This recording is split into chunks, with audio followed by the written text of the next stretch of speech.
अस्सलाम वालेकुम। इस लेक्चर में हम देखेंगे एस्केप सीक्वेंसेस। लास्ट लेक्चर में हमने डिस्कस किया था फील्ड विड्थ स्पेसिफायर। आज हम देखेंगे escape sequences. Escape sequences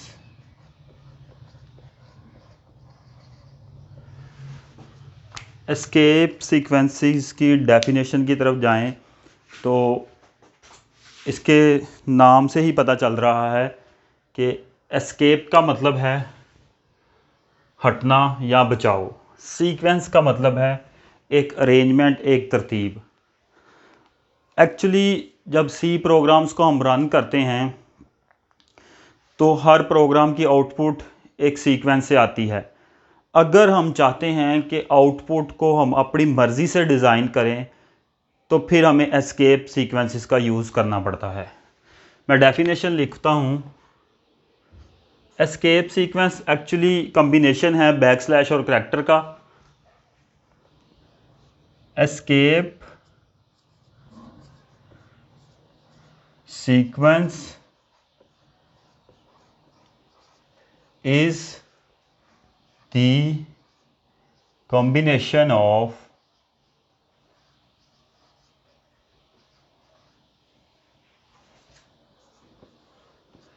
backslash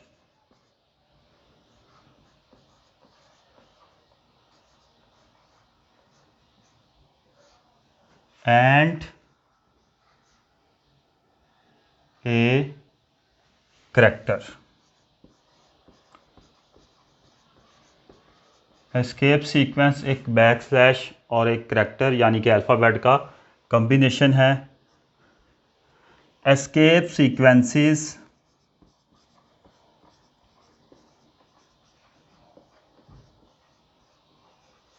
are used to design or control output of the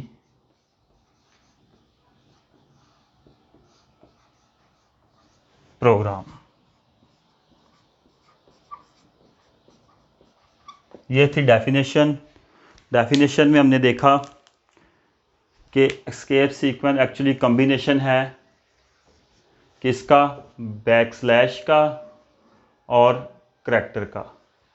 फिर हमने देखा एस्केप सीक्वेंस किसके लिए यूज़ होता है, डिज़ाइन करने के लिए या कंट्रोल करने के लिए, किसको, आउटपुट को। एस्केप सीक्वेंसेस एक्चुअली प्रोग्राम की आउटपुट को डिज़ाइन, अपनी मर्ज़ी से डिज़ाइन करने के लिए या आउटपुट को कंट्रोल करने के लिए यूज़ होते हैं।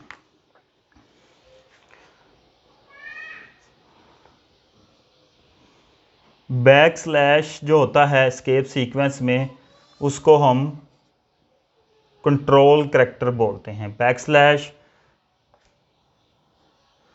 इन escape sequence is called control character।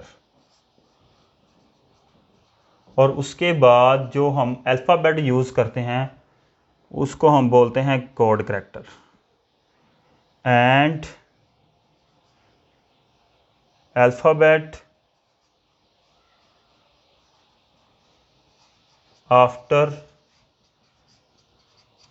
Backslash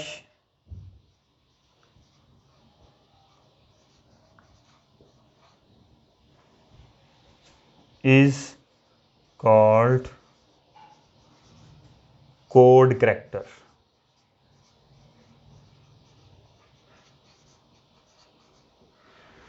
अगर एग्ज़ाम में क्वेश्चन आ जाए कंट्रोल करैक्टर क्या है तो हम कह सकते हैं एस्केप सीक्वेंस में जो बैकस्लैश यूज़ होती है उसको हम कंट्रोल करैक्टर कहते हैं, और जो करैक्टर यूज़ होता है, अल्फ़ाबेट यूज़ होता है, उसको हम कोड करैक्टर कहते हैं।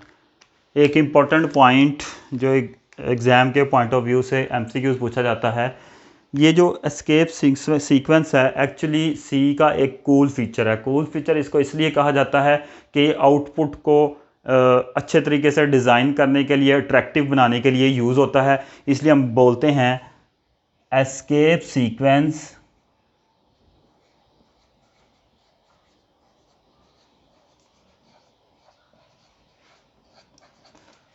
is a cool feature of C। Escape sequence को हम यूज़ करते हैं कंट्रोल स्ट्रिंग में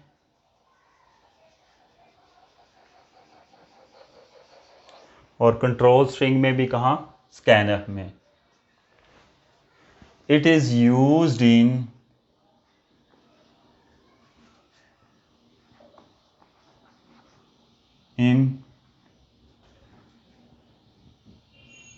control string। It is used in control string of scanf function। scanf function की कंट्रोल स्ट्रिंग में हम एस्केप सीक्वेंस को यूज़ करते हैं। कूल फीचर को भी अंडरलाइन कर देता हूँ और यूज्ड इन स्कैनर। अब हम टेबल देखते हैं कुछ इंपॉर्टेंट एस्केप सीक्वेंसेस। इधर लिखता हूँ एस्केप सीक्वेंस और नेक्स्ट हमारे पास क्या है, उसका पर्पस।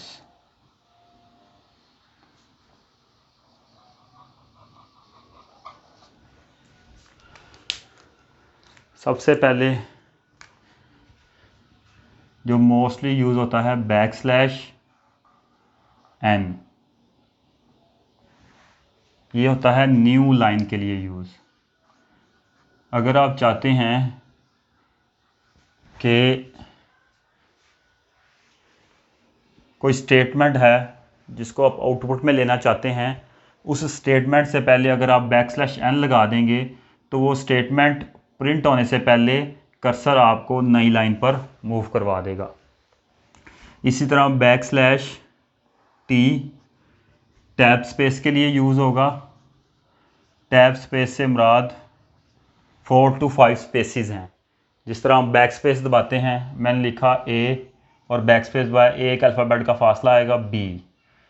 अगर यही चीज़ मैं कहता हूँ टैब स्पेस, तो इस तरह इसकी आउटपुट है A और 4 to 5 स्पेसिस के बाद B प्रिंट होगा। तो टैब स्पेस से मुराद 4 to 5 spaces of back space. आगे \b, ये बैक स्पेस के लिए यूज़ होता है।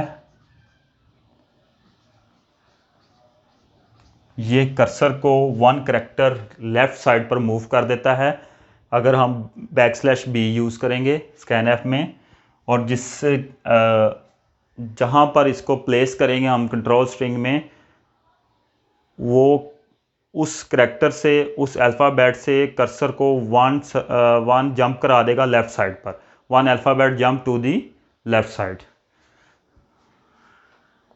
आगे है कैरिज रिटर्न, यानी कि \, और इसको हम बोलते हैं कैरिज रिटर्न। एक्चुअली अगर इसको देखा जाए तो ये मूव करवाता है कर्सर को to the start of line, line के शुरू में कर्सर को मूव करवा देता है। उसके बाद है form field \f। Form field के लिए यूज़ होता है, लेकिन अगर इसको समझा जाए तो ये क्या करता है, कर्सर को 1 पेज डाउन मूव करवाता है। मूव कर्सर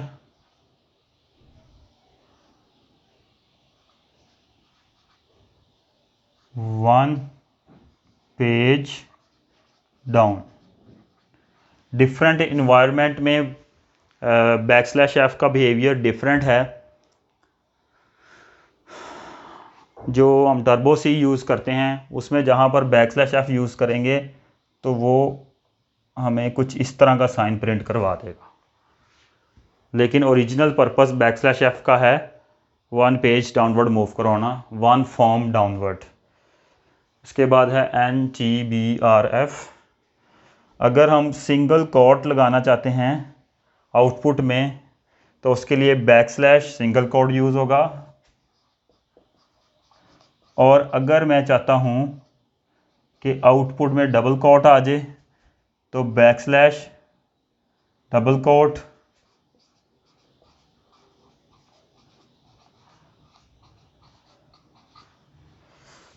अगर मैं चाहता हूं कि आउटपुट में बैकस्लैश बजाते खुद आ जाए तो मुझे उसके लिए 2 बैकस्लैशेस लगानी पड़ेंगी और आउटपुट में 1 बैकस्लैश आएगी।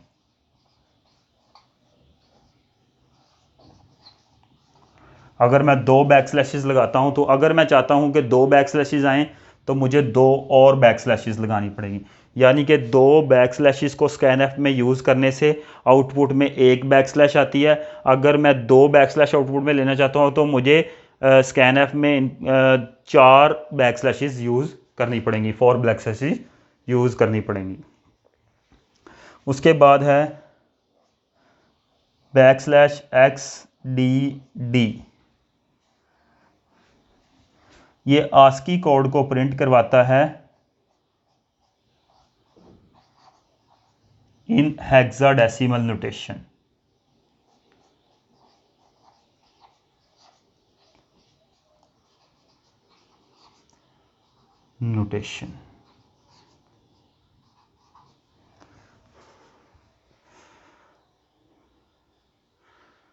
इसी तरह हमारे पास है बैकस्लैश DDD।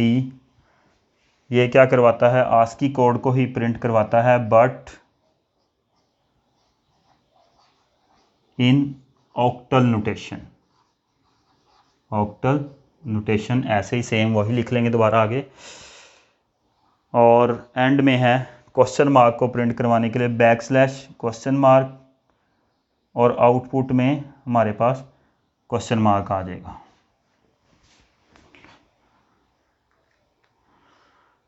ये थे कुछ basic escape sequences.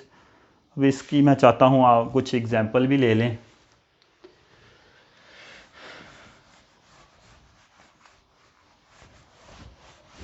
For example के तौर पर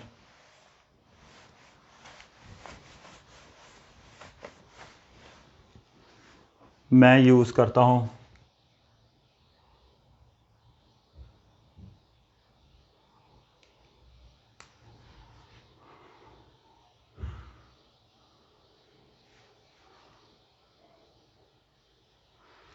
ये एक पॉइंट ऐड कर लें, स्कैनएफ की जगह प्रिंटएफ का फंक्शन लगा लें। It is use in control string of printf function. Printf function control string में यूज़ होता है। अच्छा जी, अब एग्जांपल ले लेते हैं। एग्जांपल्स,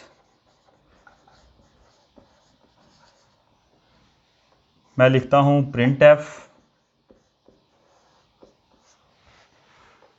और मैं एक मैसेज प्रिंट करवाना चाहता हूँ। फॉर एग्जांपल मैं करवाना चाहूँ मियाँ आमिर, इसको प्रिंट करवाना चाहता हूँ।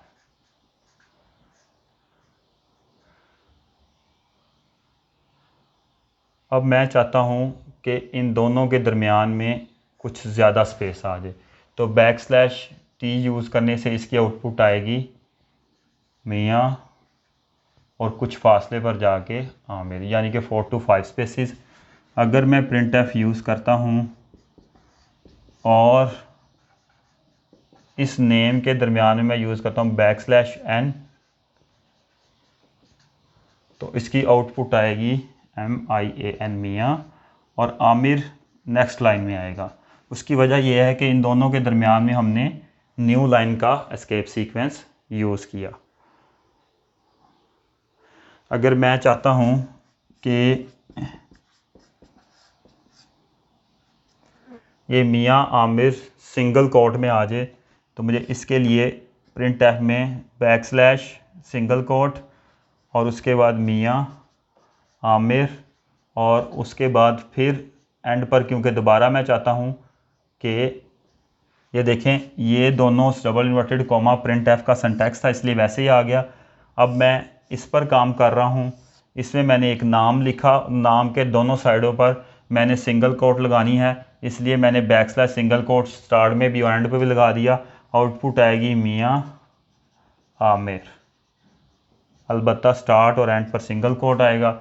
अगर यही मैं इसको चाहता हूँ डबल कोट में आ जाए, तो इधर भी डबल कोट और इधर भी डबल कोट, और आउटपुट में ये दोनों डबल कोट में, ये पूरा टेक्स्ट जो भी मैं लिखूँगा वो डबल कोट में इनक्लोज होके आ जाएगा हमारे पास। एस्केप सीक्वेंस में इंपॉर्टेंट बातें ये थी, हमने कहा ये आउटपुट को डिज़ाइन करने के लिए यूज़ होता है, बैकस्लैश और करैक्टर का कम्बिनेशन होता है, और ये कूल फीचर है सी का। बैकस्लैश एन हमने कहा न्यू लाइन के लिए, बैकस्लैश टी टैब स्पेस के लिए, बी बैक स्पेस के लिए, और कैरेज रिटर्न का मतलब मैंने लिख दिया, ये बुक में नहीं लिखा, to the start of line, और form field 1 page down move करता है कर्सर को, ये सिंगल कोट है, डबल कोट है। अगर आप चाहते हैं कि आउटपुट में एक बैकस्लैश आए तो आपको इनपुट में प्रिंट एफ में डबल बैकस्लैश यूज़ करनी पड़ेगी। और XDD हेक्साडेसिमल नोटेशन में आस्की कोड को प्रिंट करता है। यहाँ पर एक इम्पॉर्टेंट बात ये कि each D represent a digit, each D represent a digit. अगर मैं ज़्यादा डिजिट्स लेना चाहता हूँ आउटपुट में तो मुझे नंबर ऑफ़ डी उस हिसाब से बढ़ाने पड़ेंगे। और एक करेक्शन मैंने की कि it is the used in control string of print f function, print f function की कंट्रोल स्ट्रिंग में स्कैनएफ यूज़ होता है।